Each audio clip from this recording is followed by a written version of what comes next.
ये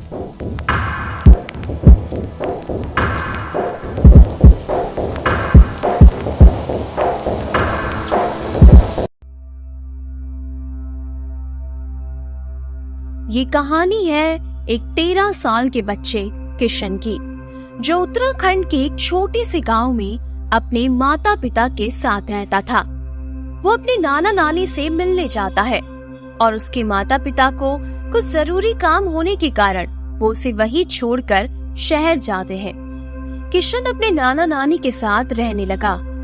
एक शाम वो जंगल के रोड के साइड खेल रहा था। शाम होने वाली थी।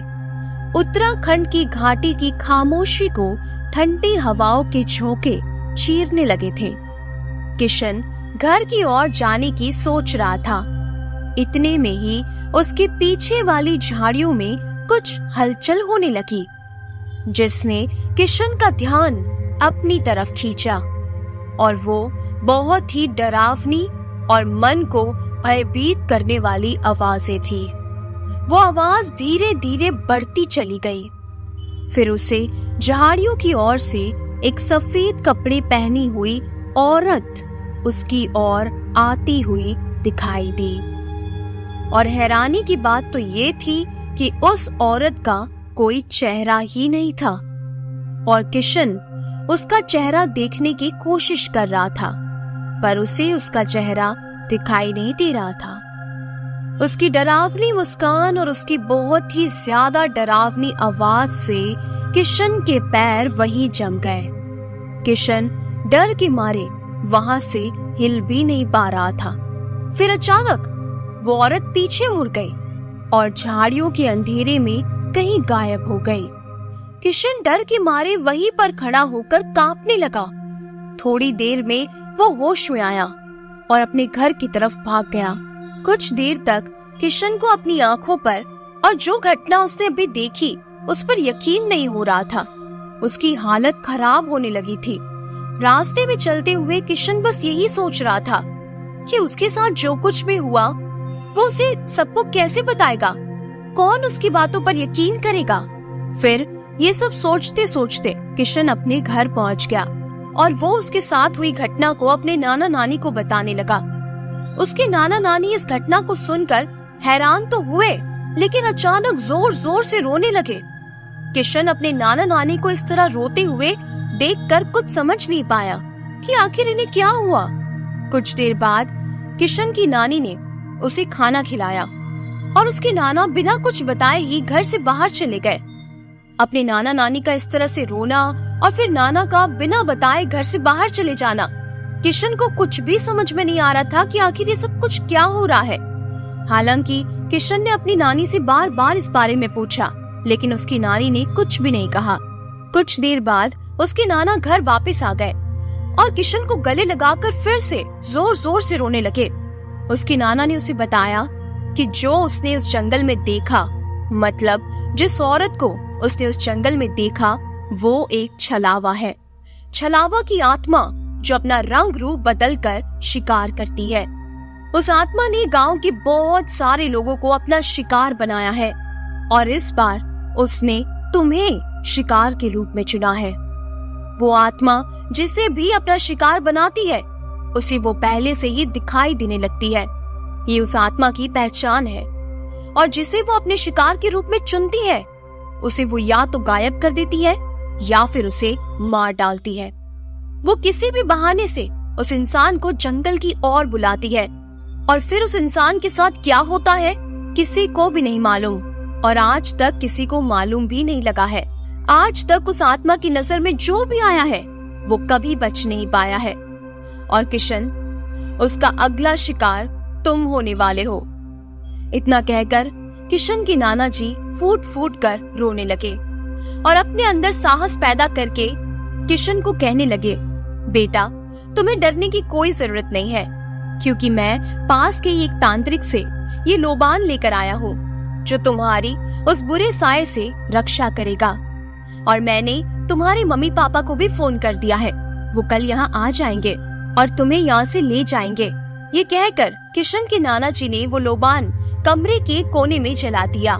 लोबान जलाने के बाद किशन के नाना जी ने कहा कि कमरे के अंदर जाने के बाद चाहे कुछ भी हो जाए, बेटा तुम दरवाजा मत खोलना। ये कहकर किशन के नाना जी ने दरवाजा बंद कर दिया और फिर किशन अंधेरे कमरे के कोने में बैठकर रोने लगा। वो बस यही सोच रहा था कि ये सब उसके साथ क्या हो रहा है। उसे अपने नाना नानी का ये बर्ताव कुछ भी समझ में नहीं आ रहा था। उसके साथ जो ये आत्मा का हादसा हुआ, वो अपने दिमाग से इसे निकाल नहीं पा रहा था और ना ही कुछ समझ पा रहा था। कहानी को आगे बढ़ाने से पहले मैं आपसे एक रिक्वेस्ट करना चाहती हूँ। मेरा चैनल नया है तो मुझे आपके सपोर्ट की बहुत ज्यादा जरूरत है। अगर आपको मेरी आवाज, मेरी कहानियाँ पसंद आती है तो प्लीज मेरे चैनल को सब्सक्राइब जरूर कीजिएगा। आपका एक सब्सक्राइब मुझे बहुत ज्यादा सपोर्ट करेगा। चलिए अब हम कहानी को आगे बढ़ाते हैं। किशन के कानों में वो खौफनाक आवाजें गूंज रही थी और उसे बहुत ज्यादा डर लग रहा था। वो दिन खत्म होने का इंतजार कर रहा था, लेकिन ठीक 2 घंटे बाद दरवाजा खटखटाने की आवाज आई। किशन बेटा, किशन बेटा, अब तुम बाहर आ सकते हो। देखो बेटा, खतरा टल गया है, तुम बाहर आ जाओ। किशन बाहर की आवाज को ध्यान से सुनने के लिए दरवाजे के पास चला जाता है, लेकिन तभी उसे अचानक अपने नाना की कही हुई बातें याद आ जाती है। उसके नाना ने उससे कहा था, बेटा चाहे कुछ भी हो जाए पर तुम दरवाजा मत खोलना। इतने में ही किशन के कमरे में से बहुत ही गंदी दुर्गंध आने लगती है। अचानक जब उसने पीछे मुड़कर देखा तो उसे ये एहसास हुआ कि ये दुर्गंध उस लोबान में से आ रही है। किशन अब बहुत ज्यादा घबरा जाता है और तभी अचानक दरवाजे के बाहर से वो आवाजें फिर से आने लगती है, बेटा दरवाजा खोलो ना, देखो सब ठीक हो गया है। किशन इतना ज्यादा डर जाता है कि उसे कुछ भी समझ में नहीं आता और वो वहीं बेहोश होकर नीचे गिर जाता है। अगले दिन किशन के माता पिता उसे वहाँ से लेने के लिए आते हैं। किशन के साथ हुई इस घटना को जानकर उसके माता पिता भी बहुत ज्यादा दुखी हो जाते हैं। उसके बाद किशन अपने माता पिता के साथ वहाँ से चला जाता है। अब किशन के नाना नानी निश्चिंत थे। वो ये सोचने लगे थे कि उन्होंने किशन को मौत के मुंह से बाहर निकाल लिया है। किशन के साथ घटी इस घटना के बाद लगभग 1 साल बीत जाता है। अब किशन उस सदमे से बाहर निकल चुका था, लेकिन वो अब कभी भी अपने नाना नानी के पास नहीं जाता। हालांकि किशन का अपनी नाना नानी से गहरा लगाव था, लेकिन उसके घर वाले ये मानते थे कि किशन अभी तक पूरी तरह से ठीक नहीं हुआ है। इसीलिए किशन के पिता गांव जाकर वो लोबान अपने यहाँ ले आते हैं, जिसे उसके नाना अपने घर जलाया करते थे। अब किशन के पिता भी उस लोबान को अपने घर हर सुबह जलाने लगे। फिर अचानक एक दिन किशन की नानी का फोन आया और उन्होंने बताया कि किशन के नाना की तबीयत बहुत ज्यादा खराब है। किशन अपने माता पिता के साथ तुरंत अपनी नानी के घर चला गया, लेकिन जब वो वहाँ पहुँचा तो उसे नहीं पता था कि वो साया अभी भी उसके ऊपर छाया हुआ था। एक दिन अचानक न जाने क्यों किशन उस जंगल की ओर चला गया और उसके बाद किशन दोबारा कभी लौटकर नहीं आया। उस आत्मा ने किशन को अपना शिकार मान लिया था और वो किशन का शिकार करके उसे अपने साथ लेकर जाना चाहती थी और आखिरकार वो आत्मा किशन को अपने साथ ले गई। तो कैसी लगी आपको ये कहानी, मुझे कमेंट करके जरूर बताइएगा। अगर आपको वीडियो पसंद आता है तो वीडियो को लाइक और चैनल को सब्सक्राइब जरूर कीजिएगा। चलिए अब सुनते हैं हमारी अगली कहानी। कभी कभी हवा में हम बहुत कुछ सूंघ लेते हैं। मैं नदी के इस पार खड़ा था और मुझे हवा से सिहरन हो रही थी। हड्डियों को भेदती हुई सी हवा कानों में कुछ सरगोशी करती हुई जैसे चेता रही हो कि क्यों आए हो यहाँ, लौट जाओ। अजीब सी गंध ने मुझे घेर रखा था। मुझे उस पार जाना था जहाँ कुपोषण के शिकार बच्चों की खोज करनी थी। उनके आंकड़े तैयार करके एक एनजीओ को देने थे। 3 महीने की इंटर्नशिप के लिए मुझे एक अनजान बस्ती में भेज दिया गया था। नदी किनारे खड़ा मैं उस पार बसे गांव में जाने को तैयार था। किनारे से कई नावें आती जाती रहती थी। उस गांव यानी जमरूदपुर जाने के लिए सिर्फ नावें ही सहारा थी। सड़कें होंगी पर शायद बहुत दूर से घूम कर जाती होगी, इसीलिए मुझे नाव से ही रोज जाने को कहा गया था, जो 20 मिनट में उस पार पहुंचा देती थी। 3 महीने तक ये सब झेलना था मुझे, इसीलिए मन को किसी तरह समझाकर मैं नदी किनारे आ खड़ा हुआ। 3-4 नावें थी, कोई बहुत अच्छी हालत वाली नाव नहीं दिख रही थी। सवारियों से लदी हुई नावें, ठूस कर भरी हुई, जरूरत से ज्यादा सवारियां।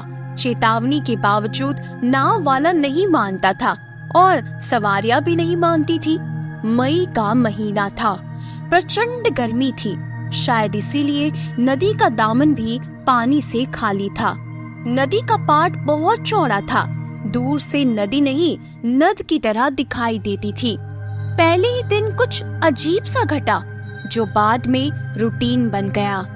जैसे ही नाव पर सवार होने के लिए मैं किनारे की तरफ बढ़ा कि एक गिड़गिड़ाती हुई आवाज आई, मुझे नाव पर चढ़ा दो बेटा। वो एक बूढ़ी कृशकाय स्त्री थी जो हवा में लहराती हुई चल रही थी। चाल में चपलता थी, गुलाबी रंग की मटमैली साड़ी, सिर पर आंचल और पैरों में हवाई चप्पल।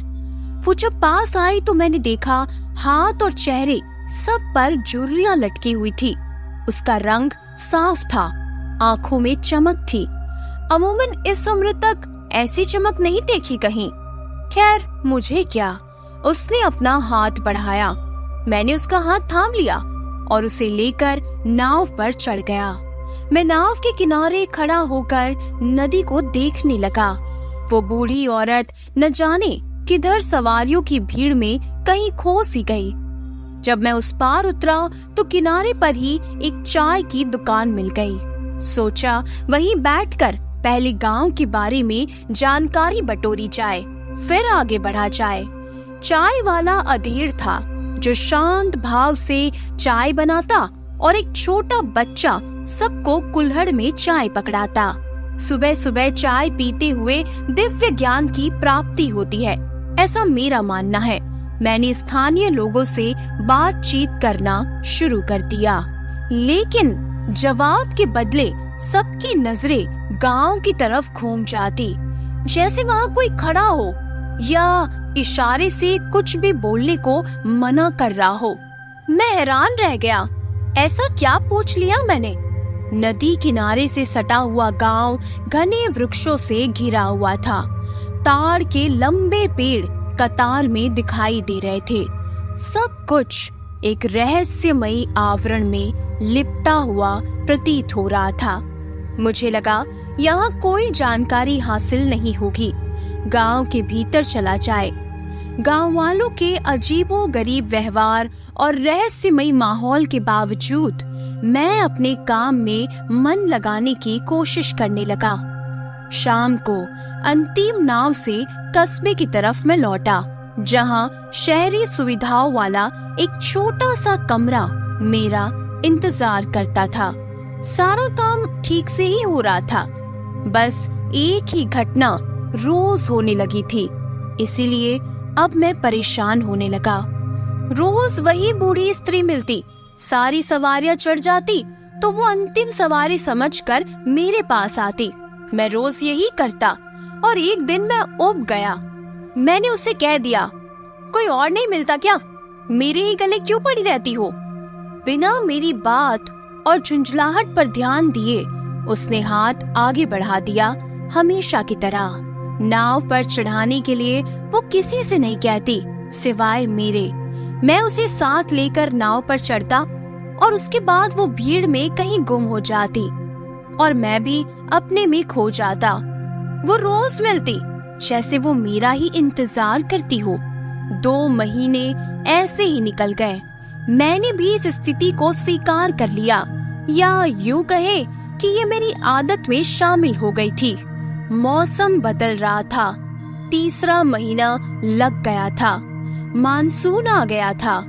नदी की देह भर आई थी लबालब, बहाव तेज हो गया था, कभी हल्की बारिश तो कभी मूसलाधार। नावें ऊपर से ढक गई थी। एक दिन तेज बारिश हो रही थी। छाता लिए हुए मैं नाव की तरफ आगे बढ़ा। चारों तरफ निगाहें घूम रही थी, लेकिन वो नहीं मिली। मैंने बेचैन होकर उसे ढूंढा, क्योंकि अब वो मेरी आदत जो बन गई थी। मैंने एक सवारी से पूछा, नाव वाले से पूछा, सवारियों से पैसा वसूलने वाले से पूछा, लेकिन सब ने इनकार कर दिया। वो किसी भी ऐसी बूढ़ी स्त्री के बारे में कुछ नहीं जानते थे। मैंने बहुत समझाया, उसका रंग रूप भी बताया। अब तो मुझे बहुत अजीब लग रहा था। किसी ने मुझे उस बुढ़िया को नाव पर चढ़ाते कैसे नहीं देखा। कुछ सवारियों ने मुझे इस तरह घूरा कि मानो मैंने किसी भूत का पता पूछ लिया हो।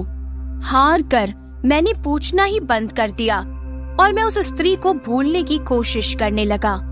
मुझे याद नहीं पड़ता कि ऐसी कोई अजीब घटना मेरे साथ पहले कभी घटी हो, लेकिन हाँ, एक अजीब घटना तब जरूर हुई थी जब मैं दिल्ली से पटना जाने के लिए ट्रेन में बैठा था। बहुत ज्यादा भीड़ थी। चाहे कुछ भी हो जाए, दिल्ली और बिहार के बीच चलने वाली ट्रेन ना तो कभी समय पर चलती है और ना ही इन सभी ट्रेनों में इतनी जगह होती है कि कोई सही से बैठ भी पाए। हालांकि मेरा तो रिजर्वेशन था, मगर भीड़ भाड़ में सब बेकार। मैं सीट पर अपना सामान भी नहीं लगा पा रहा था कि शोर मचने लगा। अरे बचाओ बचाओ! सुना था कि कोई आदमी पटरी पर गिर गया था। बिहार की तरफ जाने वाली ट्रेन में ये कोई नई बात नहीं है। डिब्बे में जगह होती नहीं है और लोग जनरल डिब्बों से गिरते पड़ते रहते हैं। मुझे बहुत चिंता होने लगी थी। बड़ी मुश्किल से मैं डिब्बे में घुसकर अपना सामान रख पाया था और बाहर निकला तो शायद ही अंदर घुस पाऊंगा, लेकिन वो करुण पुकार मुझे अपनी ओर खींच रही थी। मैं डर से बचाने नहीं गया तो मेरी आत्मा मुझे धिक्कारेगी। अपने स्वार्थ को धकिया कर मैं बाहर गया उस आदमी की मदद करने। वो मेरे ही बराबर कर रहा होगा। मैंने उसके लिए जगह बनाई। रेलवे अधिकारियों को फोन किया। काफी चोट आई थी उसे, सिर से खून भी बह रहा था। मैंने उसे अपनी गोद में लिटाया और हाथ मलते हुए उसे होश में लाने की कोशिश की। इस अफरा तफरी में बार बार लग रहा था कि कहीं मेरी ट्रेन छूट गई तो क्या होगा। तभी भीड़ में से एक आदमी ने मुझे पूछा, का भैया, कौनो रिश्तेदार है तुम्हारे? नहीं नहीं, पर मानवीय रिश्ता तो हम सभी का एक दूसरे से है ना। मैं खिसिया गया था। मेरा दोस्त जो मुझे रेलवे स्टेशन छोड़ने आया था, वो भी शोर सुनकर वापस लौट रहा था वहाँ। ट्रेन अब रेंगने लगी थी। मैंने खून से तरबतर उस युवक को अपने दोस्त के हवाले कर दिया और रेंगती हुई ट्रेन में जो डिब्बा सामने था उसी में चढ़ गया। जब मैं अपने डिब्बे में घुसा किसी तरह, तो मैंने देखा कि मेरे कपड़ों पर खून ही खून था। इधर मैं अपनी सीट पर बैठा और उधर ट्रेन चली। मैंने कपड़े बदले और जल्दी ही मैं सो गया। वो जीवन की पहली घटना थी जब कुछ विचित्र घटा था मेरे साथ, और वो सब कुछ मेरी यादों में बसा सा रह गया। मैं उसके बाद कई दिनों तक अकेला कहीं नहीं जाता था। खैर वो सब छोड़िए। उसके बाद कई दिन तक मैं अकेला जाता रहा, लेकिन वो बूढ़ी स्त्री मुझे दिखाई नहीं दी। बारिश थमने का नाम नहीं ले रही थी। मुझे उस बूढ़ी औरत की जैसे फिक्र होने लगी थी, लेकिन उसके बारे में किसी को कुछ भी मालूम नहीं था। सर्वे का काम खत्म हो चुका था। उस रोज अंतिम बार मैं जा रहा था। शाम को लौटते समय घनघोर बारिश हो रही थी। आज मेरा आखिरी दिन था। जल्दी अंधेरा भी छाने लगा था। कहानी को आगे बढ़ाने से पहले मेरी एक छोटी सी रिक्वेस्ट है। मेरा चैनल नया है, इसलिए मुझे आपके सपोर्ट की बहुत ज्यादा जरूरत है। अगर आपको मेरा वीडियो पसंद आता है तो प्लीज मेरे चैनल को जरूर सब्सक्राइब कीजिएगा। आपका एक सब्सक्राइब मुझे बहुत ज्यादा सपोर्ट कर सकता है। चलिए अब कहानी को आगे बढ़ाते हैं। रघु भैया जल्दी जाइए, वरना आपको नाव नहीं मिलेगी। चाय की दुकान पर काम करने वाला छोटू मुझे आवाज लगा रहा था। छोटू से मेरी थोड़ी बहुत दोस्ती हो गई थी। चाय बनाने वाले उस अधीर से उलट स्वभाव का था छोटू। मैं आते जाते रोज उससे बातें करता। मौसम का मिजाज देखकर छोटू भी डरा हुआ सा लग रहा था। और मुझे भी पहली बार आज डर लगने लगा था। साई साई की आवाज निकालती वो हवा, पछाड़ी खाता पानी और चारों तरफ घिरा गहन अंधेरा। ये नावें कोई साधारण नाव नहीं होती थी, ये हमेशा ही सवारियों से लदी हुई रहती थी। इतनी ठूस ठूस कर भरी रहती थी कि पूछो ही मत। जरूरत से ज्यादा सवारियां गांव वाले मना भी करते थे, रोज उसे चेतावनियां भी देते, मगर ना तो वो नाव वाला मानता और ना ही सवारियां। नदी का रूप विकराल हो रहा था।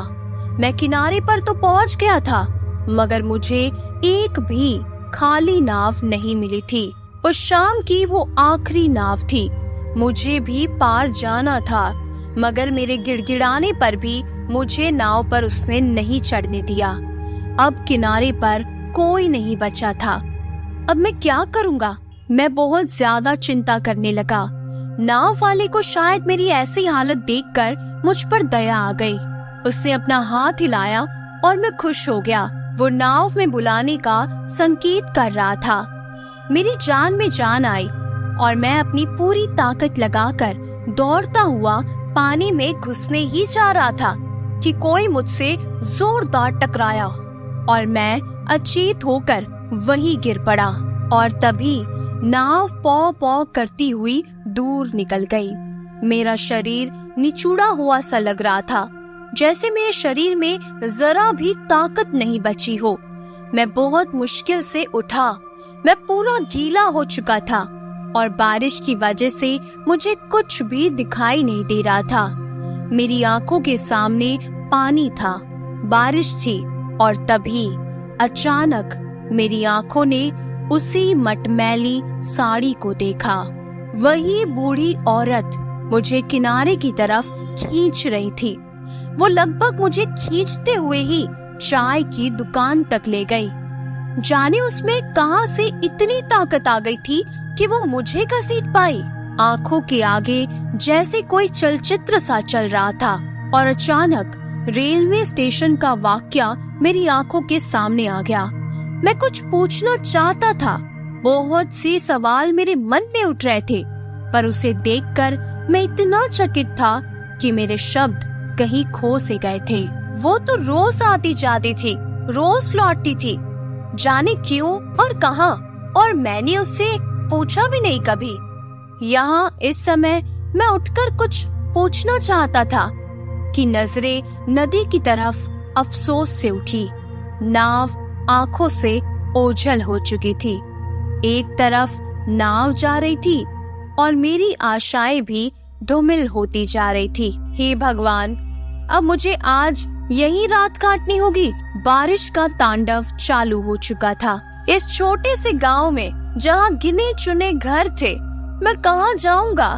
कौन मुझे घर में आसरा देगा? मेरे कपड़े गीले हो गए थे और मुझे अब बहुत ज्यादा ठंड भी लग रही थी। मैं उसी छोटू की दुकान पर बैठकर ये सब सोचता रहा। आज वहां पर भी कोई नहीं था। बारिश तेज और तेज होती जा रही थी। एक बार तो मेरे मन में ख्याल आया कि न जाने नाव कैसे पहुंची होगी। इतनी बारिश और इतनी हवा में कैसे नाव अपना संतुलन बनाए रख पाई होगी। मुझे अब बुढ़िया पर बहुत गुस्सा आने लगा था। अगर वो नहीं आती बीच में तो मैं भी इस एडवेंचर राइड का मजा ले रहा होता, मगर ये बुढ़िया न जाने कहां से आ गई। मैं उस पर चीखने के लिए पीछे मुड़ा तो मैं चौंक गया। वो बुढ़िया अब गायब हो चुकी थी। मैं कांपने लगा, ठंड से भी और डर से भी। एक अजीब सा सन्नाटा मेरे शरीर में भरने लगा। हे भगवान, ये क्या माजरा है? आखिर वो कौन है? आती है, जाती है, फिर आती है, मेरे अलावा किसी को दिखाई नहीं देती, मेरे अलावा किसी से बात नहीं करती। आखिर वो कौन है? कौन है और मेरा क्या रिश्ता है उससे? क्यों वो मेरे ही इर्द गिर्द घूमती रहती है? उसकी कांपती हुई बाहें आखिर इतनी मजबूत कैसे हो गई कि वो मुझे खींच पाई? इतनी ताकत कहां से? कहां मैं 30 बरस का और कहां वो 60 के करीब मरियल निरीह औरत? मैं डर रहा था। सोचा और सोचता रहा कि जब वो आएगी तो मैं उसे ही पूछूंगा, मगर वो आई ही नहीं। मैं ठंड से कांपता हुआ चाय की दुकान पर बैठा रहा, मगर वहां पर बैठने का भी क्या ही मतलब था, वहां से तो जाना ही था। मैं थोड़ा आगे बढ़ा तो मुझे एक झोपड़ी दिखाई दी। उसके अंदर रोशनी सी जल रही थी, शांत था सब कुछ। लालटेन की इतनी रोशनी थी कि झोपड़ी के अंदर का थोड़ा बहुत दिख जाए। बाहर मूसलाधार बारिश थी, मेरे कपड़े भीग गए थे और मैं बस अब रात गुजारने की जगह ढूंढ रहा था। मैंने झोपड़ी में झांक कर देखा, अंदर एक बूढ़ा आदमी सो रहा था। मैंने दरवाजा खटखटाया, दरवाजा खुला। ना मैंने कुछ पूछा और ना ही उस बूढ़े व्यक्ति ने कुछ कहा। जैसे कोई मशीनी मानव हो या किसी के प्रभाव में हो, मैं अंदर चला गया। मुझे रात भर रहने की जगह मिल गई थी। मैं गीले कपड़ों में जमीन पर ही एक और दुबक कर बैठ गया। मैं उनसे बुढ़िया की कहानी पूछना चाहता था, मगर उस बूढ़े व्यक्ति की ऐसी हालत नहीं थी। ऐसा लग रहा था जैसे वो बोलने की स्थिति में ही नहीं था। उसकी आंखें पथराई हुई सी थी और शरीर एकदम कंकाल जैसा, जैसे किसी हड्डियों के ढांचे पर कपड़े पहनाकर उसे खड़ा कर दिया गया हो। वो मेरी तरफ देख भी नहीं रहा था, जैसे कहीं शून्य में कुछ निहार रहा हो। मुझे गीली शर्ट में कांपते हुए देखकर उसने एक शर्ट मेरी तरफ आगे बढ़ा दी। उस लालटेन की रोशनी में केवल उसका हल्का नीला रंग मुझे दिखाई दिया। मैंने उसके हाथ से वो शर्ट ले ली, पर कुछ कहा नहीं। मैं इतना थका हुआ था कि लेटते ही सो गया। वैसे भी मेरा दिमाग कुछ सोचने या समझने की हालत में ही नहीं था। जब मैं सुबह जागा तो उस झोपड़ी में मैं अकेला था और दरवाजा अंदर से बंद था और वो बूढ़ा भी गायब था। उसका कोई भी सामान वहां नहीं था। ऐसा लग रहा था कि वो झोपड़ी निर्जन हो और वहां कभी भी कोई रहा ही नहीं हो। मैं बाहर निकला तो गंगा किनारे हड़कंप मचा हुआ था। हर तरफ चीख पुकार, पुलिस, तैराक और आसपास के गांव वाले। मुझे कुछ भी समझ नहीं आ रहा था आखिर क्या हुआ। गांव वालों की बातों से मुझे पता चला कि शाम वाली नाव बीच गंगा में ही डूब गई थी। गोताखोर डूबी हुई सवारियों को ढूंढ रहे हैं। नाविक ने चेतावनी के बावजूद ज्यादा सवारियों को बिठा लिया था। अब तो मेरा सिर घूम रहा था।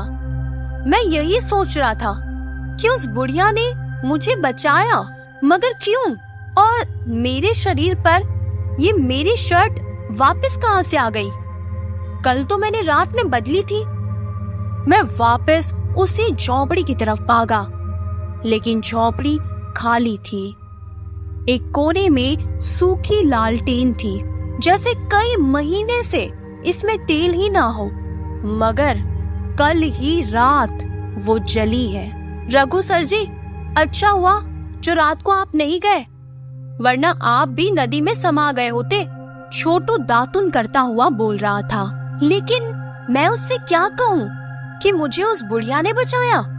उस अनजान औरत ने मुझे अंतिम नाव पर चढ़ने से रोका, मगर उसने मुझे क्यों बचाया? मेरे कौन से एहसान का बदला चुका रही थी वो? आखिर क्या रिश्ता था मेरा उससे? क्यों और कौन थी वो? रोज इस पार से उस पार क्यों आती जाती थी? और वो बूढ़ा आदमी कहाँ गया? उधर चाय की दुकान पर बातें हो रही थी कि कब कितनी नावें डूबी और कितने लोग मरे। सुनते हैं कुछ दिन पहले ही ऐसी बाढ़ आई थी कि ये चाय की दुकान और उसके बगल में बसी झोपड़ी भी बह गई थी। गांव वालों ने झोपड़ी तो बना दी, लेकिन उसमें रहने वाले बूढ़ा बूढ़ी का कुछ पता नहीं चला। शायद वो भी नदी में बह गए। छोटू ने पहली बार अपना मुंह खोला। ऐसा भी सुना है कि इस झोपड़ी में रहने वाले बूढ़े बुढ़िया का इकलौता बेटा दिल्ली में मजदूरी करता था और छुट्टियों में गांव आने वाला था अपने माता पिता से मिलने, पर वो नहीं आया। कोई बता रहा था कि वो ट्रेन से चोट खाकर मर गया। ये झोपड़ी तब से खाली पड़ी है, कोई फटकता नहीं उसके आसपास। कहते हैं कि ये भूतिया है और इसमें से आवाज आती है रात को। आप इसमें कैसे सोए सर जी? उसकी नन्ही आंखें डर से फटी हुई मुझे ही देख रही थी। उसकी भूरी पुतलियों में कोई परिचित साया लहराता सा दिखा। मैं पलटा, सिर्फ नाव वाला आवाज दे रहा था दूर से। पहले दिन वाली अजीब सी गंध हवा में तैर रही थी। दूर नदी के पानी पर मुझे 3 साए लहराते हुए दिखाई दे रहे थे। मैंने अपनी आंखों को मला और फिर देखा, लेकिन वहाँ तो कुछ भी नहीं था। शायद मेरी आंखों का भ्रम होगा, या फिर ये हवा धीरे धीरे मेरा नाम पुकार रही है। मुझे 1 साल पहले की स्टेशन से लेकर कल रात तक की सारी घटनाएं फिर से याद आ गई। मैं वहाँ से भागा, लेकिन अगर कोई देख सकता तो देख पाता कि मेरे पीछे 3 जोड़ी पैर और भाग रहे थे, और अब वो हमेशा हमेशा के लिए मेरे साथ रहने वाले थे। तो कैसी लगी आपको ये कहानी? मुझे कमेंट करके जरूर बताइएगा। मेरा चैनल नया है, अगर आपको मेरे वीडियोस पसंद आते हैं तो प्लीज मेरे चैनल को जरूर सब्सक्राइब कीजिए। मुझे आपके सपोर्ट की बहुत ज्यादा जरूरत है। आपका एक सब्सक्राइब मुझे बहुत ज्यादा सपोर्ट करेगा। चलिए अब सुनते हैं हमारी अगली कहानी। गोल्ड सिनेमा वो सबसे पुराना और सबसे मशहूर सिनेमा था। संदीप की वहाँ क्लीनिंग स्टाफ में रात को ड्यूटी लग गई थी। सब कुछ अच्छा होने के बावजूद संदीप को वहाँ की कुछ बातें अजीब सी लगती थी। रात की ड्यूटी के लिए वो इकलौता स्टाफ था और रात को उस शिफ्ट में ज्यादा कुछ काम भी नहीं था, लेकिन इसके बावजूद उसे 3 गुना सैलरी मिल रही थी। इसीलिए उसने ज्यादा कुछ सोचे बिना उस नौकरी को ले लिया। जब रात को काम करते हुए उसे 1 महीना हो गया तो रात के 11 बजे के बाद उसका एक रूटीन बन गया था। वो लास्ट शो के बाद टैग ऑपरेटर से कहकर लास्ट की मूवी रीप्ले करवाता था और वो मूवीज को अकेले बैठकर देखता रहता था और साथ में वो उस स्थान की सफाई भी कर देता था। लेकिन अपनी रात की पहली ड्यूटी से ही संदीप को मूवी देखते समय बीच में अजीब सी आवाजें सुनाई देती थी। तो कभी कभी उसकी सीट अपने आप पीछे हो जाती थी और कभी कभी तो संदीप को ऐसा लगने लगता था कि कोई उसके साथ आगे वाली सीट पर बैठकर मूवी देख रहा है। शुरुआत में तो संदीप को इन सब चीजों से बहुत डर लगता था, लेकिन बाद में मानो उसे आदत सी पड़ गई थी। इन सब चीजों से उसका कोई मजाक ना बनाए, इसीलिए उसने किसी को कुछ नहीं बताया। एक रात 1:30 बजे जब सब निकल चुके थे, तब संदीप टैग ऑपरेटर के रूम में चाय लेकर गया, लेकिन उसने वहाँ किसी को नहीं देखा। उसके बाद संदीप ने उसे फोन किया, लेकिन उसने फोन भी नहीं उठाया। बाद में संदीप लास्ट सीट पर जाकर बैठ गया और वो कब सो गया उसे पता ही नहीं चला। थोड़ी देर बाद सिनेमा हॉल में एक जोरदार चीख गूंजी। उस आवाज को सुनकर संदीप एकदम से जाग गया, लेकिन इस बार सब कुछ बहुत अलग हुआ, क्योंकि वो चीख स्क्रीन से आ रही थी। तब संदीप को ऐसा लगा कि टैग ऑपरेटर ने मूवी चला दी होगी और उसे पता ही नहीं चला होगा, और उसने सोचा कि वो ये मूवी देखकर आराम से चला जाएगा। मूवी देखते देखते संदीप को वो चीख फिर से सुनाई दी।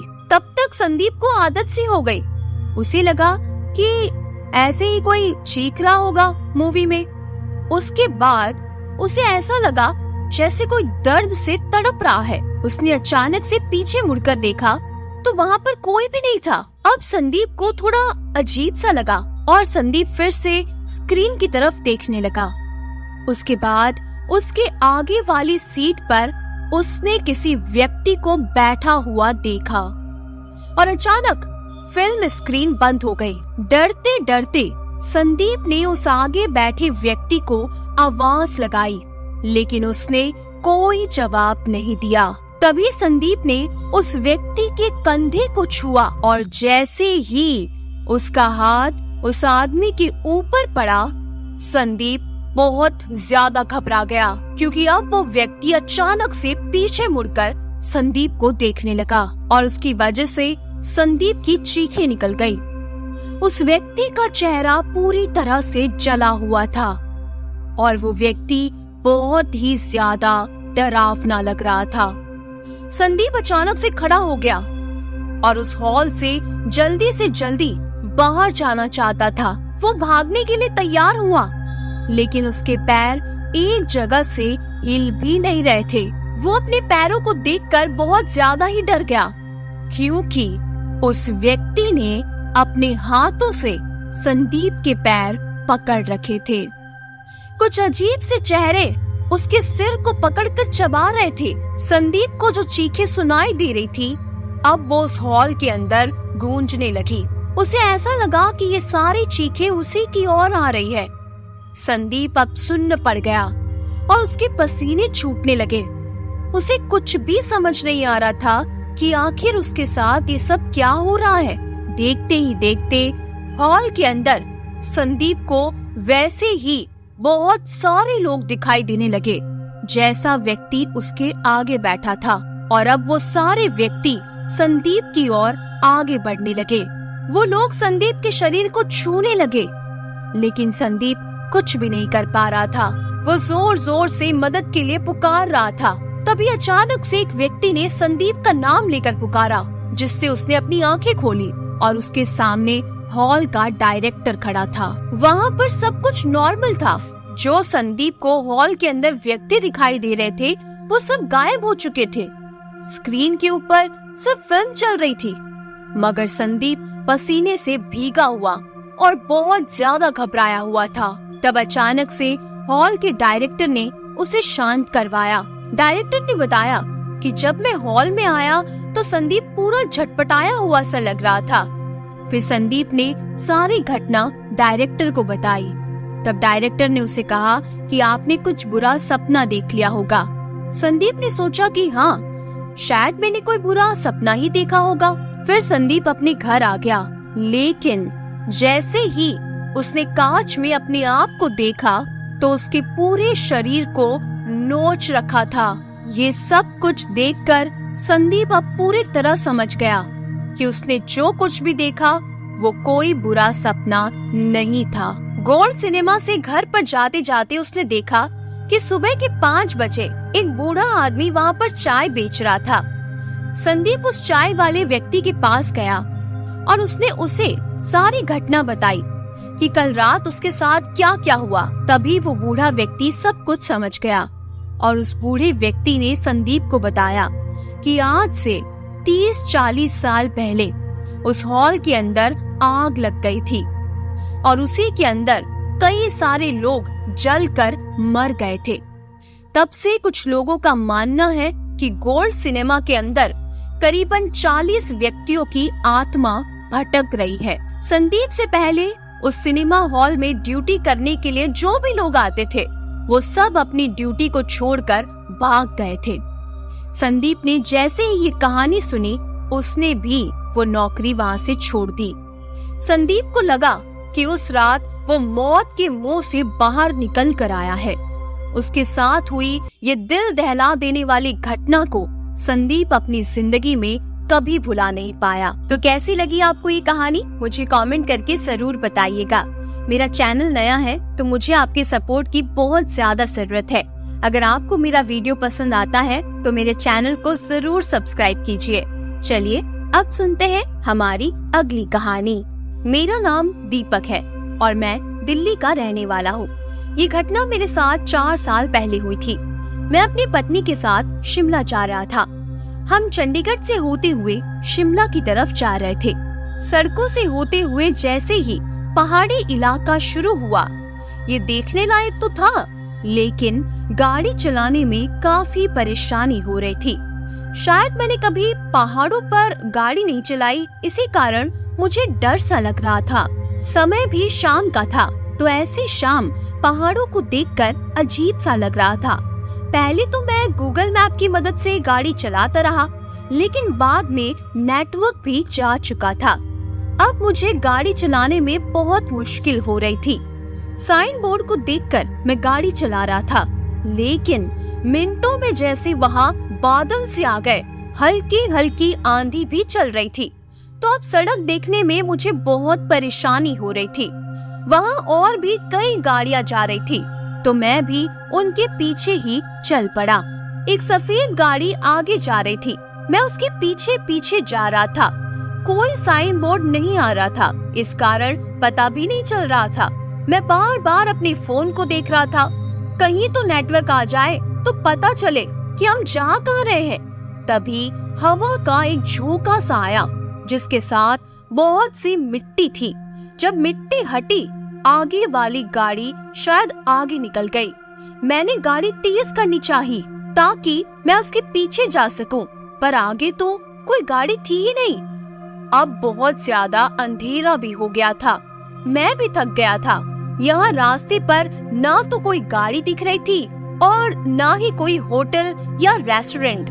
मैं रुकना चाहता था, लेकिन कुछ आए तभी मैं रुकूं ना। ये सड़क भी बहुत अजीब सी लग रही थी, कहीं मैं गलत मोड़ तो नहीं ले आया था। मैं अपनी पत्नी गरिमा से भी यही कह रहा था। गरिमा भी यही कह रही थी कि आराम से चलाओ, आगे जाकर कुछ ना कुछ तो जरूर आएगा। और तभी आगे हमें एक होटल नजर आया। इस होटल का नाम था इरशाद होटल। ये बहुत ही पुराना सा होटल लग रहा था, लेकिन फिर भी देखने में काफी साफ सुथरा था। आसपास और कुछ भी नजर नहीं आ रहा था, तो मैंने भी अपनी गाड़ी वहीं रोक ली। हम दोनों होटल के अंदर गए तो वहाँ रिसेप्शन पर एक लड़की बैठी थी। वो लड़की 20 से 25 साल की लग रही थी।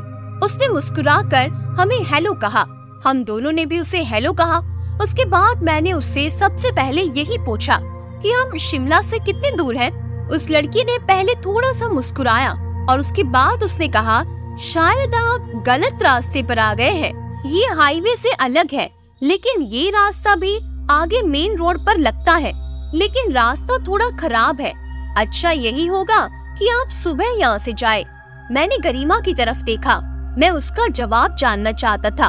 उसने भी अपना सिर हिलाकर हाँ में जवाब दे दिया। एक 3 मंजिला इमारत थी और फर्स्ट फ्लोर पर हमें एक कमरा दिया गया। ये होटल पुराना था, इस कारण इसका बंदोबस्त ठीक ठाक था, लेकिन साफ सफाई का ध्यान पूरा रखा गया था। हमारी मजबूरी थी यहाँ पर रुकना, लेकिन उस लड़की ने हमसे एक रात का किराया ज्यादा नहीं लिया। एक रात का किराया और डिनर का रेट बहुत कम था, तो हमें बुरा भी नहीं लगा। हमने डिनर किया और गाड़ी से एक छोटा सा बैग निकाला और अपने कमरे में आ गए।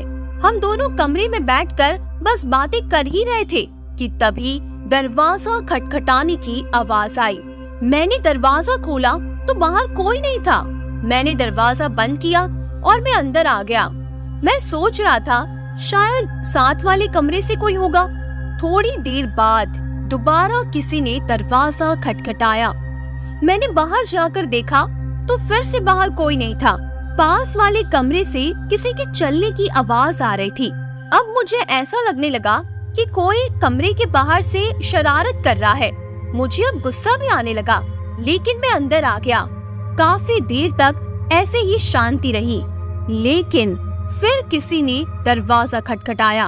अब मुझे बहुत ज्यादा गुस्सा आ गया था कि आखिर कौन है जो हमें परेशान कर रहा है।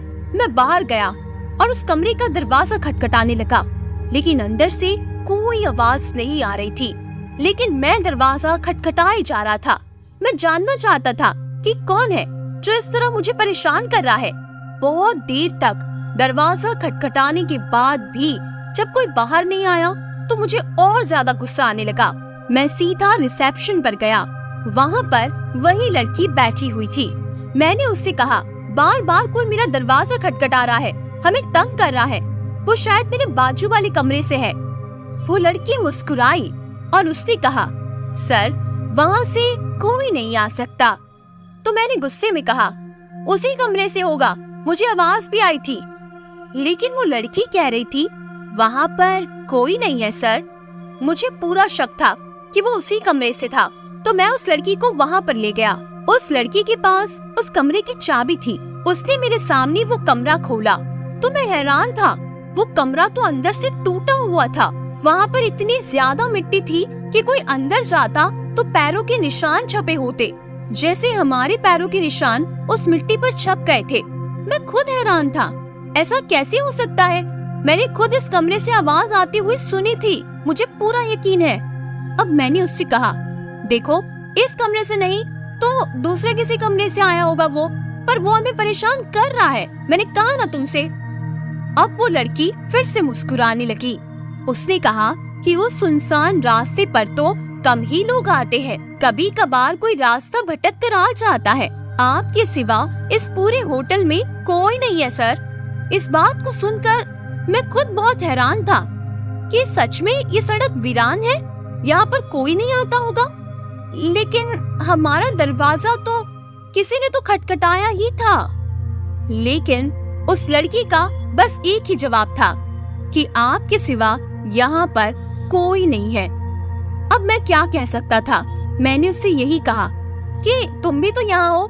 वो थोड़ा सा मुस्कुराई और गुड नाइट बोलकर चुपचाप वहाँ से चली गई। मैं भी अपने कमरे में आ गया। गरिमा मुझसे पूछ रही थी, क्या हुआ, कौन था वो? तो मैंने कहा, गरिमा हमारे सिवा इस होटल में कोई है ही नहीं। वो भी हैरान हो गई। हम लोग बैठकर बस यही सोच रहे थे। मैं खुद यही सोच रहा था, क्या ये हमारा भ्रम हो सकता है? आवाज तो हम दोनों ने सुनी थी। थोड़ी देर बाद हमें ऐसा लगा जैसे बाहर कुछ लोग बातें कर रहे हैं और हल्का हल्का मुस्कुरा भी रहे हैं, जिसे हम लोग सुन सकते थे। ऐसा लग रहा था जैसे कोई ठीक हमारे दरवाजे के बाहर खड़े होकर ही बातें कर रहा है। मैंने फुर्ती दिखाई और मैं फटाफट दरवाजे के पास पहुंच गया। वो आवाज 2-3 लोगों की लग रही थी और मैं उन्हें क्लियरली सुन भी सकता था। वो कुछ बातें कर रहे थे। मैंने फुर्ती से दरवाजा खोला। मैं देखना चाहता था कि हमारे सिवा यहाँ पर और कौन मौजूद है, लेकिन मैं हैरान हो गया। फिर से सामने कोई नहीं था। ये कोई भ्रम नहीं हो सकता। बाहर कोई नहीं था, ना तो वहाँ से कोई भागा, ना ही कहीं छिपा। तो आखिर ये कैसे हो सकता है? मेरे सामने से वो लोग गायब कैसे हो सकते हैं? मैंने फिर से दरवाजा बंद किया और मैं अंदर आ गया। गरिमा भी सिर्फ चुपचाप मेरी तरफ देख रही थी और अब मैं भी बहुत हैरान था। मैं बस बैठकर ये सोचने लगा कि तभी फिर से बाहर से आवाज आई, जैसे किसी कार का एक्सीडेंट हो गया है। ये आवाज होटल के पीछे से आई थी। हमारे कमरे की खिड़की से होटल के पीछे वाला भाग साफ नजर आता था। मैंने खिड़की के पर्दे हटाए और बाहर देखा तो पीछे हाईवे नजर आ रहा था। एक आदमी था जिसकी गाड़ी शायद थोड़ी सी टकरा गई थी। उसने अपनी गाड़ी चेक की, हमारी तरफ देखा, उसके बाद उसने अपनी गाड़ी स्टार्ट की और वहां से चला गया। मैं तो हैरान था कि पीछे हाईवे है। ये बात उस लड़की ने हमें बताई क्यों नहीं? अगर मुझे पहले ये पता होता तो मैं यहाँ रुकता ही नहीं। सामने की सड़क छोटी थी लेकिन पीछे ही तो हाईवे था। मैंने गुस्से में गरिमा से कहा, चलो यहाँ से। हम दोनों नीचे आ गए और मैंने उस लड़की से कहा, तुमने हमें झूठ क्यों बोला? पीछे ही तो हाईवे है, हम उस रास्ते से जा सकते थे ना। वो लड़की फिर से मुस्कुराने लगी। उसने कहा, सर आपको कोई गलती हुई होगी, यहाँ पीछे कोई हाईवे नहीं है। अब तो मुझे बहुत ज्यादा गुस्सा आ रहा था। मैंने उससे कहा, चलो मेरे साथ। मैं उसे होटल के पीछे से घुमाकर ले गया। गरिमा भी मेरे साथ ही थी। जैसे ही हम होटल के पीछे पहुँचे तो सच में वहाँ कोई हाईवे नहीं था। अब तो मुझे गुस्सा भी आ रहा था और मैं बहुत हैरान भी था, क्योंकि वहाँ पर एक खाई थी। मैंने दूर तक टॉर्च मारी, लेकिन वहाँ तो बस एक गहरी खाई थी और ये होटल उसके ऊपर पहाड़ी पर बना था। मेरे तो जैसे होश ही उड़ गए। ये कैसा भ्रम हो रहा था? अब तो गरिमा भी बहुत ज्यादा घबरा गई थी। मेरे दिमाग में बस एक ही ख्याल अब आ रहा था, क्या ये होटल भूतिया है?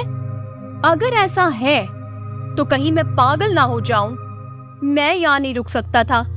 मैंने गरिमा से कहा, गरिमा गाड़ी में बैठो। और वो लड़की अभी भी हम दोनों को देखकर बस मुस्कुरा रही थी। अब उसकी मुस्कुराहट मुझे बहुत बेचैन कर रही थी। हम तुरंत गाड़ी में बैठे और वहां से निकल पड़े। उस लड़की ने हमसे एक सवाल भी नहीं पूछा। वो सड़क बिल्कुल सुनसान थी, लेकिन हम अब वहां नहीं रुक सकते थे। मुझे समझ में नहीं आ रहा था कि ये रास्ता ज्यादा खतरनाक है या ये होटल। मैं बस गाड़ी चलाता जा रहा था। मेरी गाड़ी की रफ्तार कम थी, पर फिर भी मैं बस चलाए जा रहा था।